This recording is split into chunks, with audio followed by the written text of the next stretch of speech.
Yellowcake Summer, which is a sequel to Yellowcake Springs. Yellowcake Springs won the IP Picks competition in 2011, and Yellowcake Summer is the follow-up. And just to give a basic idea of what it's about, set about 50 years into the future in WA, partly in the sort of wheatbelt area and partly in an area sort of around the Lancelin region, in a fictional community called Yellowcake Springs. And it's a fairly nasty world in which a Chinese company has sort of bought up a big part of WA and has a big ass nuclear reactor there. And look, it's just a dystopian series. It's all very you know, nasty, and it's just a, what's the word for it? It's a nasty view of the future that could happen if we allow things to go a certain way.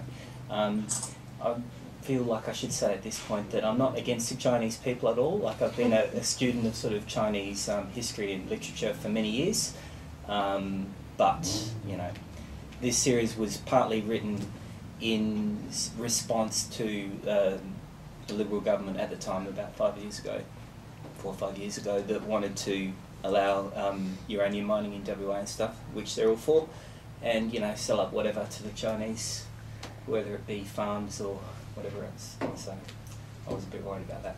So I'll just read a chapter from near the beginning, which won't take too long, from Yellowcake Summer. So yeah, I'll just read it. Okay. This is called The Grind. Ryan's eyes started itching the moment they opened, and he sat up rubbing them. Damn hay fever. He'd have to steal another packet of antihistamines from the hospital. I'm up, he said to the alarm, and it desisted.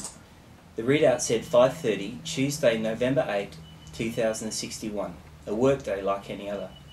His eyes were already bloodshot, particularly his left one. The face in the dirty bedside mirror looked hostile. If he saw himself on the street, he wouldn't mess with him. Standing at the tiny window, he looked down over the city. His knees were sore and his back was sorer. The city didn't look peaceful at this time of the morning, but it looked more peaceful than it did during the rest of the day. 31 stories high. He'd think about jumping, but the windows didn't open in Prince Towers. Would have been bad for business. You could always break a window if you were really desperate. We'd have a hard time squeezing through that narrow gap. People had managed nonetheless. He didn't much enjoy looking over the city like this, but it was part of his morning routine. He had to remind himself that no matter how grim things seemed for him here, it was better than East Hills. In a minute, once he'd reconciled himself to another day of the grind, he'd grab his soap and towel and head for the shower. But he had to find a reason to reconcile himself first. I'm still alive, he said aloud, but it wasn't enough. There had to be more to life than just living. I have my health. Debatable.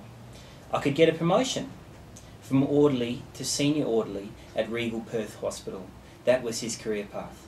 At least then he wouldn't have to burn bodies in the hospital crematoria anymore, he supposed. I'm a free man, he said. I can come and go as I please. Someone thumped the wall from the other side. Fucking shut up, the person said. Ryan got his soap and towel.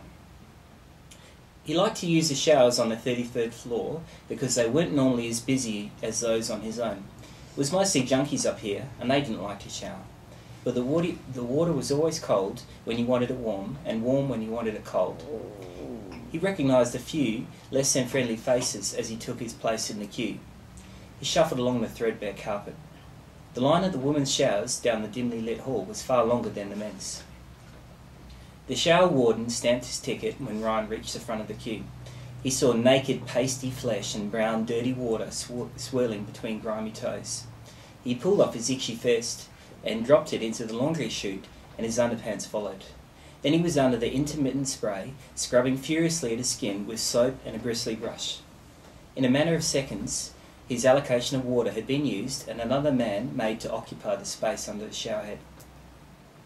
He towelled himself dry as best he could and dressed in a fresh pair of underpants and a vest from the pile. Back in his room, he put on his hospital coveralls before locking the room and making his way down the staircase. Only someone with a death wish or lacking a sense of smell would risk the lift. There were chem heads on the stairs near the 23rd landing, passed out in their own filth. Management would evict them come 6 o'clock when the office opened. It was busy at ground level. The lights were brighter, the air, if not cleaner, then certainly better circulated. He took his place in the canteen queue, picking up a tray and shuffling forward until he came to the canteen window. Here he was given 2 slightly stale bread rolls, a ladle's worth of powdered tomato soup from a great cauldron, and a cup of the vilest coffee he'd ever had the misfortune to ingest. An obese man with oily hair was in his regular place, so he sat down somewhere else. Someone had left half a roll on a tray, so he snatched it up and wolfed it down before anyone could protest. His belly full, he finally reminded himself what gave him the strength to keep doing this, the grind. "Because I get fed," he said to no one, and no one replied. He forced the bitter black liquid down. 6:15 and it was time to leave for work. If you didn't sign in between 6:50 and 6:59, they'd dock you a whole hour, and he couldn't afford that. His regular bus, the 55, passed Prince Towers at 6:21 when it was on time, which it often wasn't. But it was there just often enough that you couldn't bank on it being late.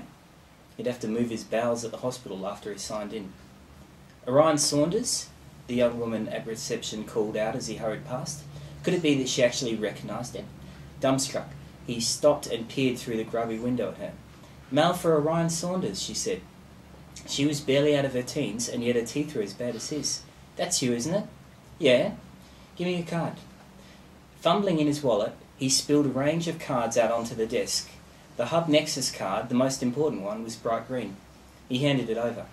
The receptionist ran the card through the scanner and gave it back to him with a small, official-looking envelope with a blue star in the corner. "Thanks," he said, stuffing his cards away. Clutching the envelope, he pushed his way through the crowd onto the grey pre-dawn street. Some of the street lights here on Stirling Road were smashed, and the ones that were intact shone weakly, barely illuminating the pavement. The intersection of Stirling and Edward, just up ahead, was choked with cars, the reddish glow of their fuel cells providing some colour to an otherwise drab canvas. If he got that promotion to senior orderly, he might be able to afford a second-hand car himself, but judging by the congestion, it might not make much of a difference to his journey's duration anyway. As it stood, he could barely afford the bus fare. 6:20 and no sign of the bus crawling along Stirling Road as yet. A street vendor in a tiny fluorescent orange booth that was hitched up to the back of a motorbike hawked his wares to the waiting commuters. "I've got drinks, I've got meds, I've got something to pick you up and put you down safely again. I've got mags, I've got apps, I've got some kind of special goggles that lets you see the stars through all the goop up there." Ryan coughed up some foul phlegm and spat it out. His lungs were itching like a bitch, and the street vendor's voice was like the screech of an axle grinder. 6:23. He turned to the vendor. "Just quieten down, would you? Maybe then I'll buy something." The creases in the vendor's face were caked with grime. "You look as if you could use a pick-me-up," he declared. "I've got hay fever. It might be conjunctivitis." "Hospital boy, yeah?" the vendor said, indicating to Ryan's coveralls. "I'm sure they've got some cream for things like that in there." "Yeah, but it costs plenty," Ryan said. "More than I can afford."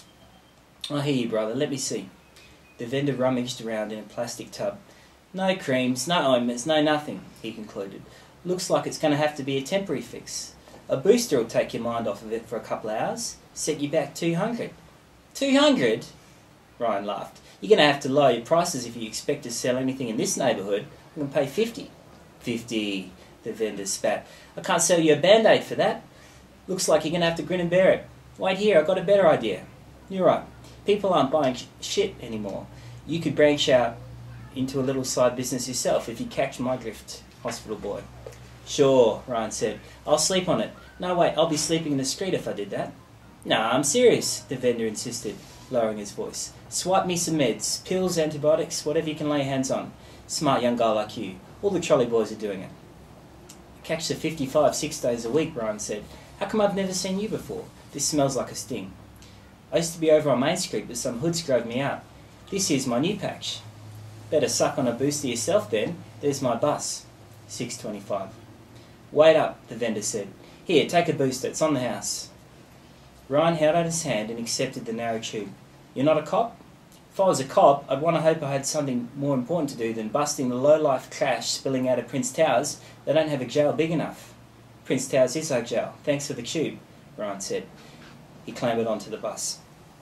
Things seemed to be rolling his way for once. He even scored a seat in the back corner. All right, so someone had vomited on the floor there. "What you got there, mate?" a heavy-set man in a hard hat said, turning around to look at Ryan. "Just a booster. Want to buy it?" "Not that," the man said. "The letter. Go on, open it." "Not ready yet," Ryan replied. "Maybe I'll take the booster first." He looked at the envelope and the blue star on it. He knew then that it was something bad. The man's eyebrows were black and bushy. His face was unshaven and swarthy. "How about I guess what it says? And if I'm right, you give me the booster." "What's my incentive?" Ryan asked. The bus was moving again, but the street ahead was filled with klaxons and flashing lights. 6:32. "If I'm wrong, I'll give you my hard hat." Ryan laughed. "Your hard hat. I guess I could sell it back to you." "That's the spirit," the man said. Bored, the other commuters looked on with moderate interest. "Ready? Okay. What you've got there in your hot little hands is a draft notice. You've been drafted into the civilian police force. Cop that." His clammy fingers fumbled with the envelope. It wasn't often you saw a letter on actual paper. There was his name, and yes, he'd been drafted.